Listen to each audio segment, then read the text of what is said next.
Mary stumbled her way home, well past 2 in the morning on Saturday.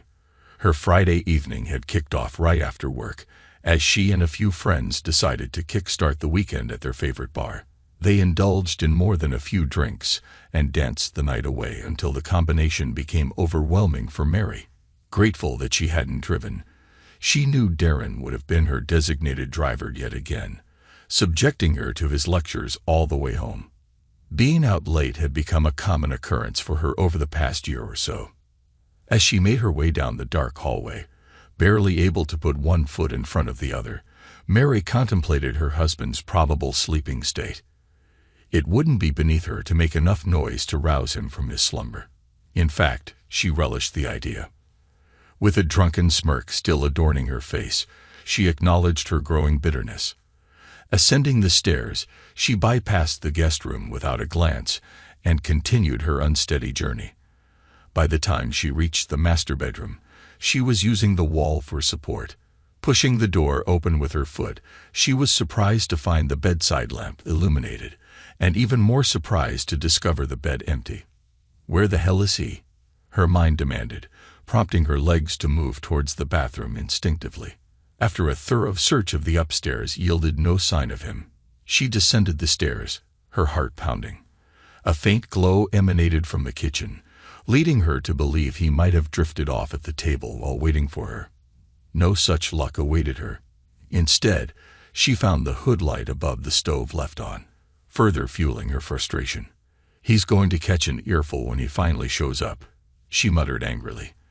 As she scanned the clutter on the counter, she debated leaving it for the morning, but a glint of something shiny caught her eye. Driving a high-top chair closer, she slumped into it and examined the object she had picked up, Darren's wedding ring. The weight of it in her hand only intensified her growing unease. Beneath it lay a jumble of documents. Her passport, what appeared to be a ticket of some sort, and a sealed envelope. Glancing at the time on her watch, 2:30, she contemplated waiting for Darren to return and provide some explanation. With a heavy sigh, she rested her head on her folded arms and succumbed to sleep within moments, the mystery of Darren's absence still looming over her. Mary couldn't recall how she ended up on the floor, but the impact jolted her awake, despite her intoxicated state. Rubbing her face groggily, she glanced at her watch, 5:45. Anger surged within her as she realized Darren had returned home and left her slumbering on the counter. Determined to confront him, she stormed up the stairs, but once again found the bedroom empty upon arrival. This time, she moved with purpose, swiftly descending the stairs and flipping on the overhead light in the kitchen, flooding the room with brightness. Confusion mingled with frustration as she swung open the door to the garage, only to find Darren's car still absent. Her gaze returned to the counter, where the pile of items remained untouched.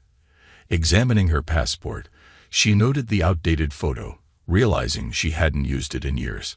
The airline ticket to Florida puzzled her further, and her curiosity piqued as she tore open the envelope bearing her name.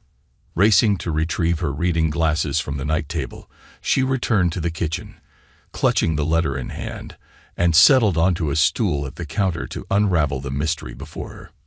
"Dear Mary, if you're reading this, you've undoubtedly discovered that I'm not at home, and you've come across everything I've left behind for you. You've probably heard it in bars, especially over the past couple of years.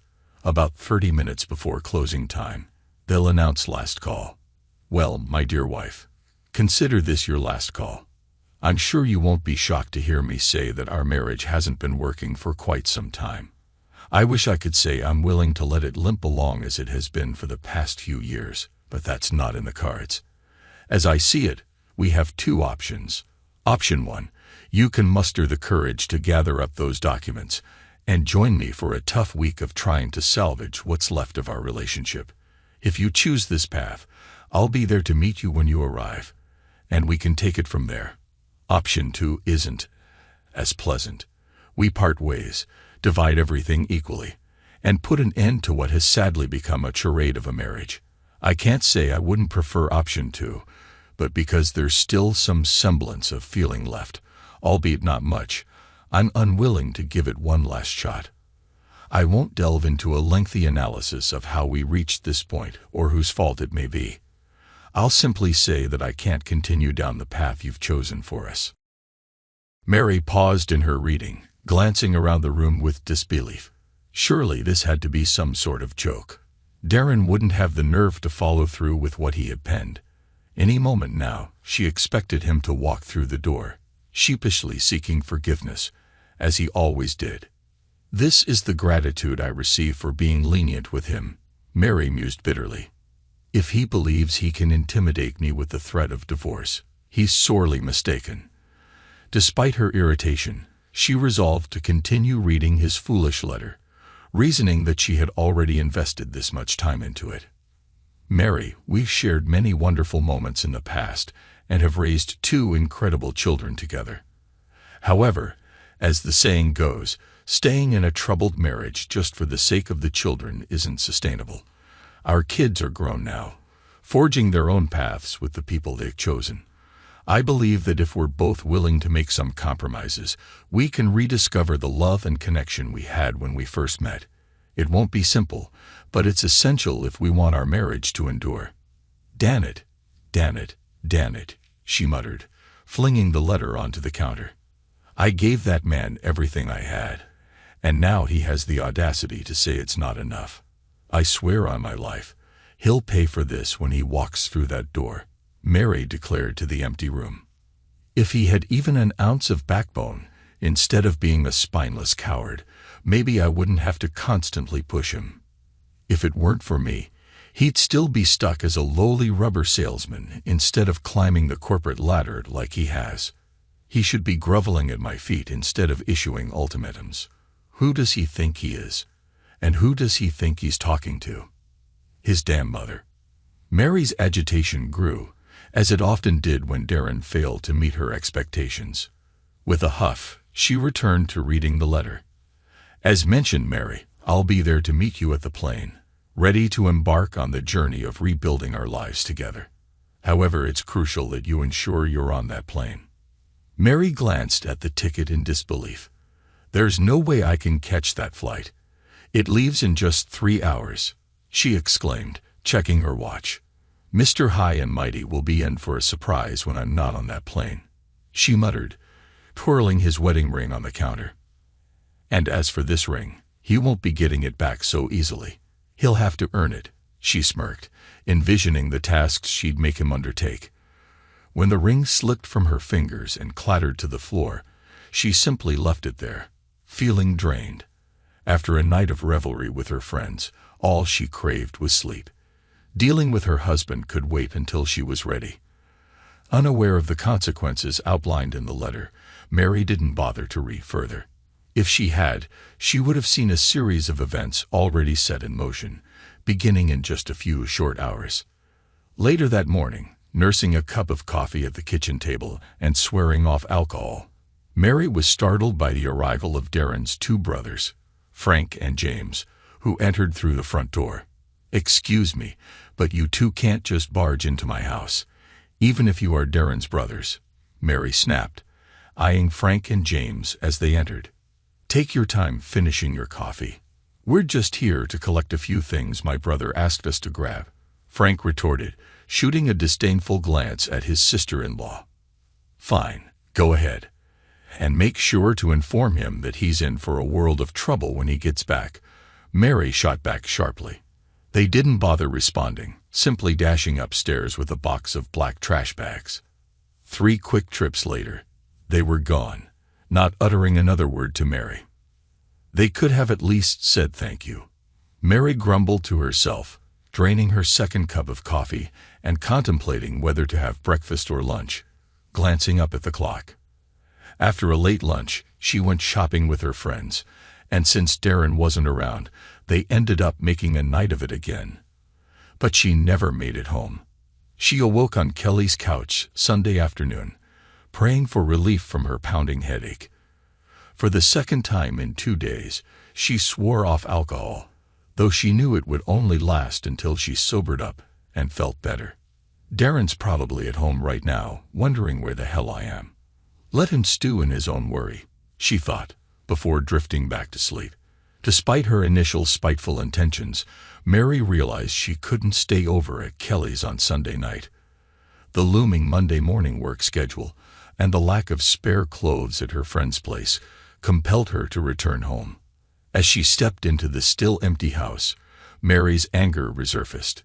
"He can try to avoid me all he wants, but he can't escape forever," she muttered to herself, already plotting her next moves for when she finally confronted Darren.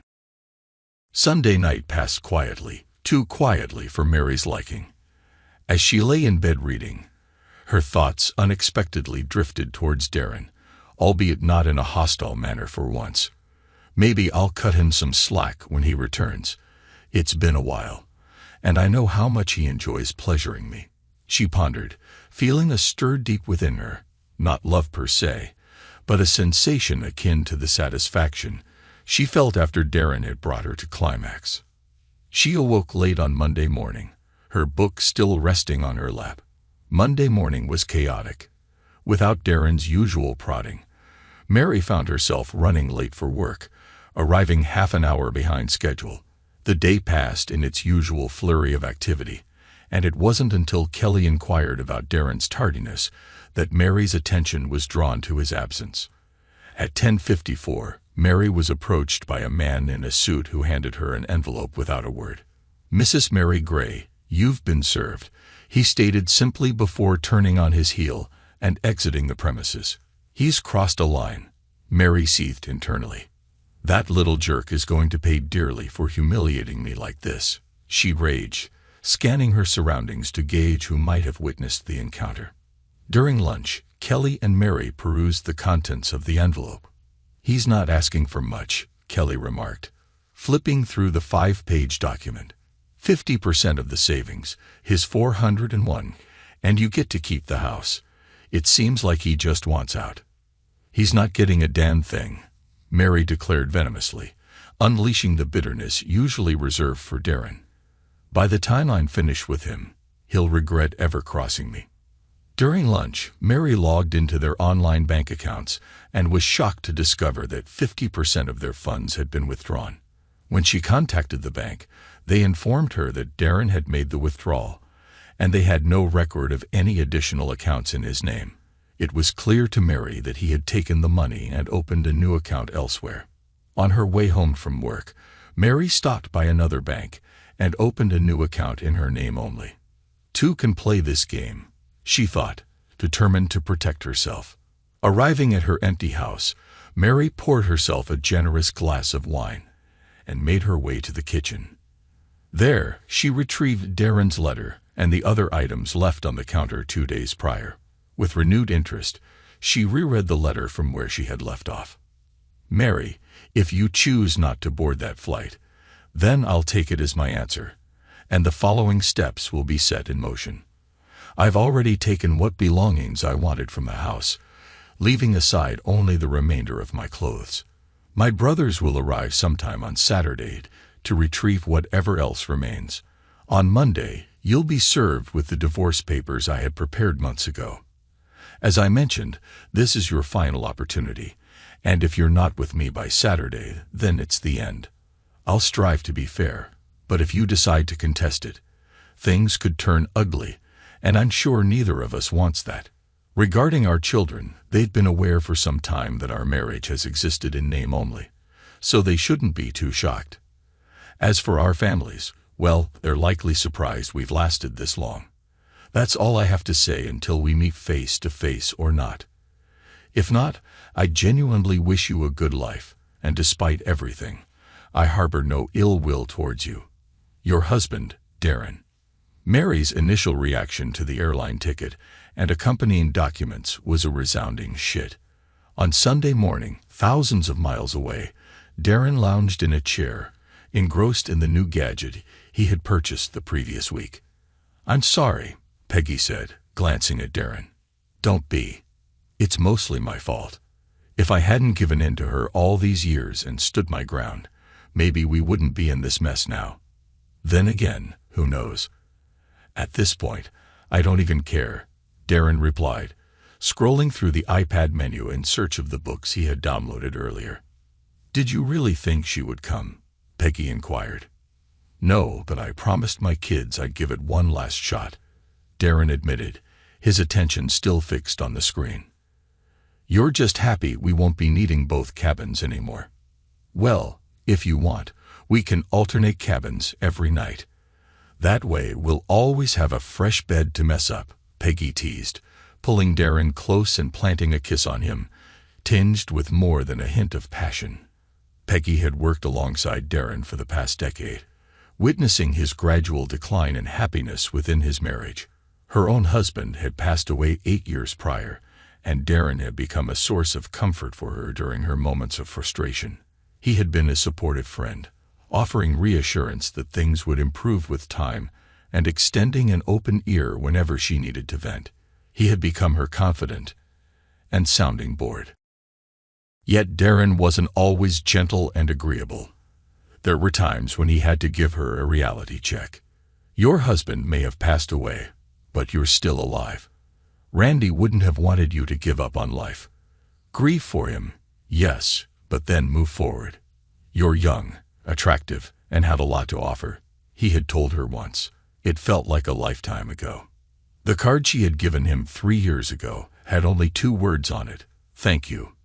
It was left unsigned on his desk, but Darren knew exactly who it was from. 2 years ago, their roles were first. Peggy started listening to Darren's troubles and offering her advice when asked. There was never anything physical between them, although Peggy knew she would have jumped at the chance. They became close friends who relied more and more on each other. 9 months ago, Darren came into work on Monday fuming with anger. It was all about Mary, her complaints, her ingratitude, and he was done with her. Still, Peggy stood by, offering advice, but Mary's behavior crossed a line. It got so bad that Peggy was ready to take drastic action to ease Darren's suffering. Then, out of nowhere, Darren made an unexpected offer: a 1-week paid vacation on the Carnival Glory. However, there was a catch. They'd have separate cabins. "This cruise is my last attempt to salvage whatever's left of my marriage, although I'm almost certain Mary will let it slip through her fingers like everything else," Darren confessed to Peggy. "Even if she decides to join me, I want you there on the ship in the other cabin, to help me come to terms with the fact that it's over." Peggy smiled, expressing her eagerness to accompany him, and they made the arrangements together.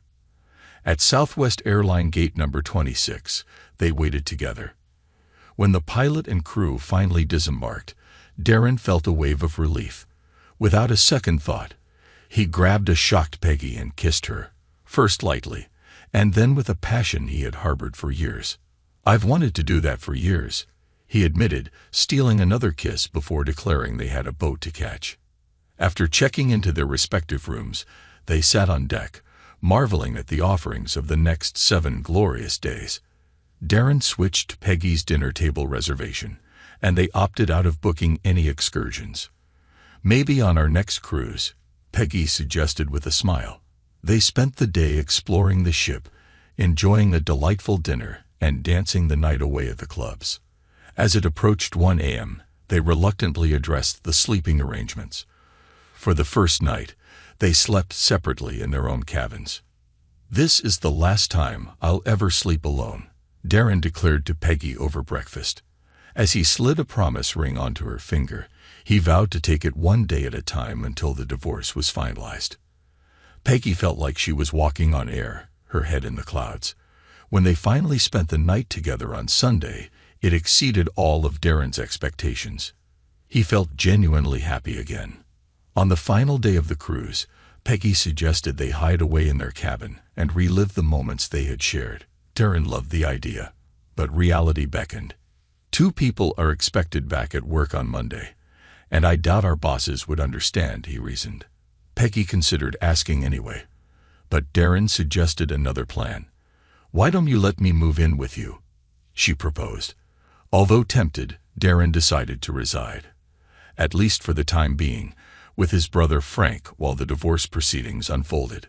Despite Mary's barrage of insults and threats, Darren remained unfazed, wearing his happiness like armor. The divorce was granted, and the 90-day waiting period until it became official commenced. Their children grew weary of their mother's constant tirades, suggesting that if she had treated Darren like a loving husband instead of a doormat, they might still be married. Mary's response was to cut off communication with both of them for a month. With just 10 days left before their divorce was finalized, Mary spotted the engagement announcement in the newspaper and promptly fired off a scathing email to Darren.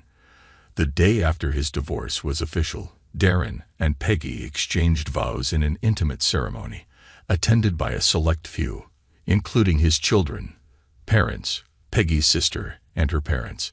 Darren found himself growing happier with each passing day.